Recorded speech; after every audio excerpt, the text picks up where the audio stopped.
그 한국 역사상 처음으로 탄핵당했다. 한국 대통령이. 한국은 61년 내에 대통령 선거를 치르게 됐다. 이런 내용. 그다음에 뉴욕타임스 신문 같은 경우도 한국의 첫 여성 대통령, 냉전 시대 군부 독재자의 딸인 박근혜 전 대통령이 보수 기득권의 아이콘이었다. 이런 표현이 나왔고요. AP통신 같은 경우에 또 역시 마찬가지입니다. 한국의 첫 여성 대통령이 아주 기가 막힌 몰락이었다. 2012년 대선에서 아버지에 대한 보수의 향수 속에 승리한 독재자의 딸이 스캔들 속에 물러나게 됐다. 이런 내용이 있었습니다. 그 외에 다른 나라 같은 경우는 영국의 로이터 통신도 있었습니다. 한국의 헌법재판소가 만장일치로 박근혜 대통령의 탄핵을 결정했다. 그 이후로는 대기업들과 관련된 뇌물 스캔들이 그 박 대통령에 연루된 점을 지적을 했다. 기타 뭐 그런 내용도 있습니다. 재미있는 거는 이제 그 종이 신문도 그렇습니다만은 인터넷상에 이제 이런 기사들이 실리면서 영국의 가디언지 같은 경우에 그 인터넷 기사가 나오면 댓글들이 있지 않습니까? 그 댓글 중에 하나 재미있는 게 다음은 미국 차례다. 아니 실제로 저도 이 기사들 보면서 이제 댓글들 잘 봤는데 SNS 네. 반응이나 미국에서는 부럽다는 반응이 되게 많아요. 한국도 할 수 있는데 우리도 할 수 있다 이런 거 있잖아요. 네.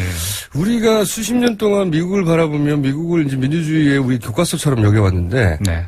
거꾸로 그 외신 반응, BBC도 그런 반응이 있었는데 이 양반들이 보기에 영어로 다 읽으신 거예요? 네. 그 BBC도 그렇고 하여튼 이 반응들이 뭐냐면 어떻게 이렇게 민주주의의 역사가 짧은데 네. 이제 통 털어서 의미를 전달하자면 살아있는 권력을 이렇게 평화적으로 절차에 맞춰서 헌법에 따라 탄핵시키고 실각시켰다는 게 이 사람들 보기 너무 신기한 거예요. 네, 맞습니다. 네, 그거 너무 자랑스러워도 해도 된다고 생각하고 배워야 된다. 네, 그렇죠. 이런 얘기 들어본 적 없거든요, 저희. 그렇죠. 그러니까 이게 굉장히 우리나라 뉴스가 해외에서 이렇게 외신에 나오는 경우가 대개의 경우는 이제 경제적으로 재벌도 정경유착. 이게 네. 아주 제일 많이 나옵니다. 제가 이제 계속 제 하는 일이 외신을 모니터링 하는 거라서 보면은 제일 많이 나오는 뉴스가 정경유착이에요. 네. 아니면 문화 쪽에서 이제 예를 들어서 김치 소개라든가 네. 최근 들어서 이제 K-팝 네. 그런 소개 이런 것들이 이제 주로 우리나라 혹은 휴대폰 소개, IT 그렇죠. 쪽에서의 삼성 휴대폰이 가지는 이상 네, 애플하고의 어떤 분쟁이라든가 이런 얘기가 주로 나오는데 정치에서 우리가 이렇게 외국에 칭찬을 받아본 역사가 칭찬을 받아본 적은 없죠. 없어요, 진짜로. 없죠.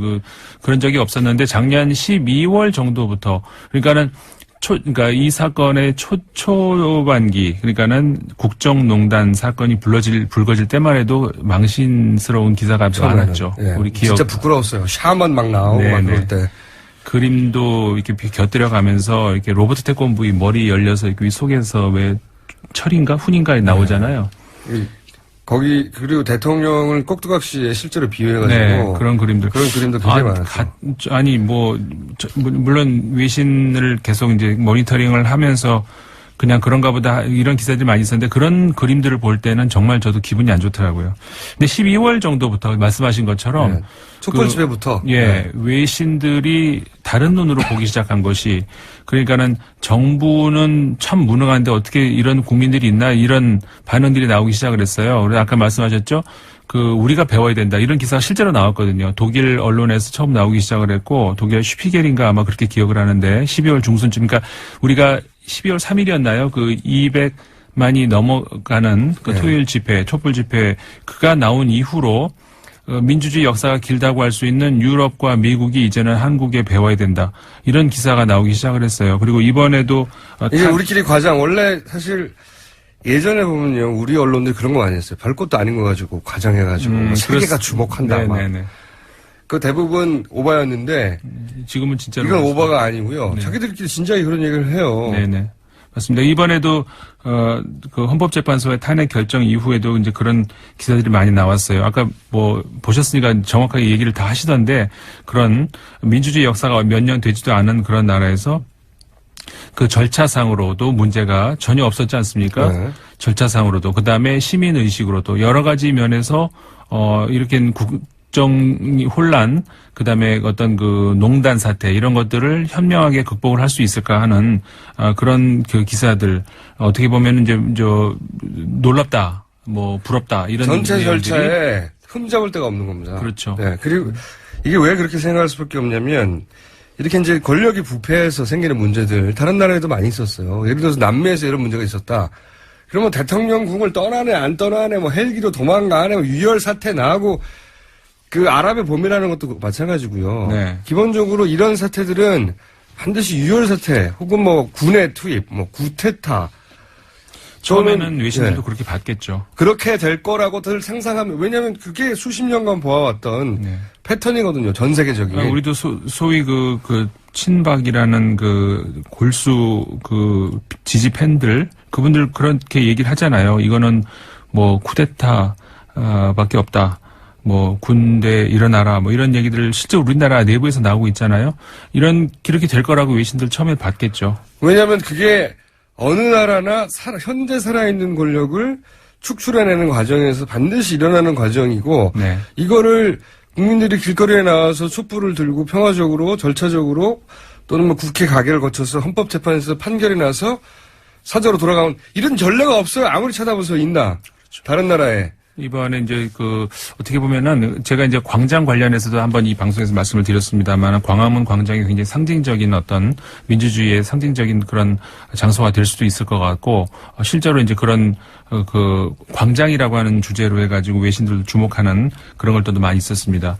그리고 평화 시위 이런 얘기 우리 많이 했었습니다만은 정말 거의 기록적인 아무 사건 사고 하나 없이 그 부상자 없이 그 얘기도 계속 반복해서 언론들에서 해요. 예. 이 촛불 집회 얘기하면서 한 명의 구속자도 없었다. 네. 부상자도 없었다. 이럴 수가 있는. 왜냐하면 이 서구 민주주의 교과서라고 우리가 믿고 있는 서구에서 이런 집회 일어나면요. 그런 보도가 잘 없어서 그런지 모르겠는데 굉장히 격렬하고 자동차 불타는 건 일도 아니에요. 그렇죠.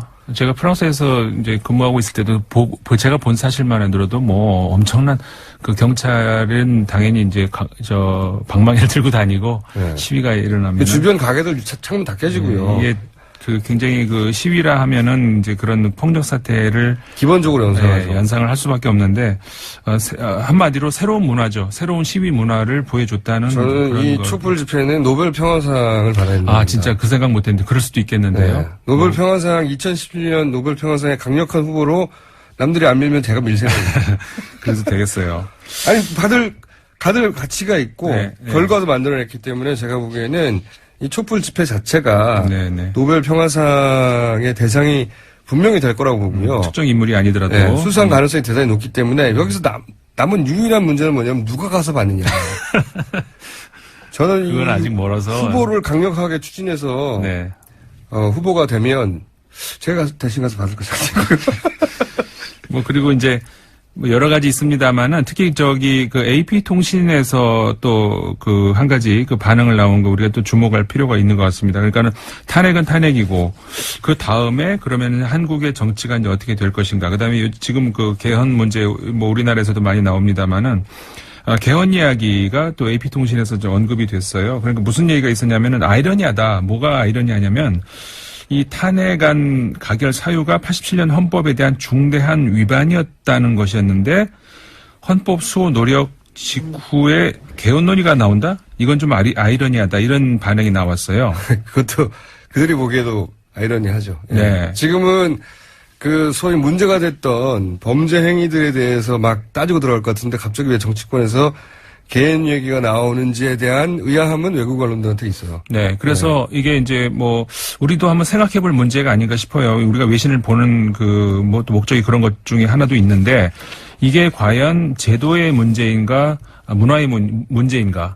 그러니까는 물론 이제 현 제도가 완벽하다는 그런 말씀을 드리는 건 아니고 물론 고칠 거리가 있긴 있는 것 같습니다만은 우리가 어떻게 생각해 보면은 그 제도가 뭔가 잘못돼서 이런 일이 났다? 글쎄요. 그것보다는 우리 문화 안에 어떤 경직된 그다음에 그 제왕적인 어떤 뭐 보스를 모시는 그런 문화가 자리 잡고 있어서 그게 대통령을 우리가 생각하는 국민들 안에서도 그런 게 있는 것이 아닌가 이런 생각을 외신들도 보고 있거든요. 우리가 국민들도 한번 생각을 해볼 필요가 있는 것 같습니다. 그리고 좀 예를 들어서 그 닉슨도 이런 과정을 거쳐서 탄핵된 게 아니거든요. 본인이 그런 절차에 들어갈 것 같으니까 사임을 한 것이지. 그렇죠. 네. 이런 전례를 정말 찾기 어렵고 앞으로도 계속 해제될 것이고 노벨 평화상 받아야 된다고 보고 좀 재밌었던 것은 일본의 반응이에요. 네. 일본의 반응은 뭐랄까 어떻게 이게 가능하지? 좀 약간 부정적인 뉘앙스요. 네. 왜냐하면 일본의 방송들은 보니까 탄핵이 기각될 거라고 생각하고 있더라고요. 기각되었으면 좋겠다 싶은 마음이 반영된 건지 뭐랄까 그 일본에서 불가능하지 않습니까 이게. 그러니까 전 두 가지로 볼 수 있을 것 같아요. 일본 사회 같은 경우가 일단은 그 시민 사회라고 할 수 있는 어떤 그런 운동이 우리나라보다 적죠. 그러다 보니까 네. 전체적으로 사회가 이제 이렇게 우리나라보다 뭐 보수화됐고. 예. 네. 좋게 말하면 안정적인 건데 이게 좋게 볼 만한 것은 아닌 게 사회가 변화가 없는 거죠. 그래서 이제 그런 면도 있고 그다음에 또 하나 현실적으로 정치적으로 만약에 이제 한국의 정부가 바뀐다던가 정권이 바뀌었을 때 다시 시작해야 되는 일본 입장에서는 그렇죠. 현 정부 입장에서 보자면 안 좋은 상대가 될 수도 있는 그렇죠. 거죠, 파트너가. 자, 네. 오늘 여기까지 해야 될 것 같습니다. 지금까지 르몽드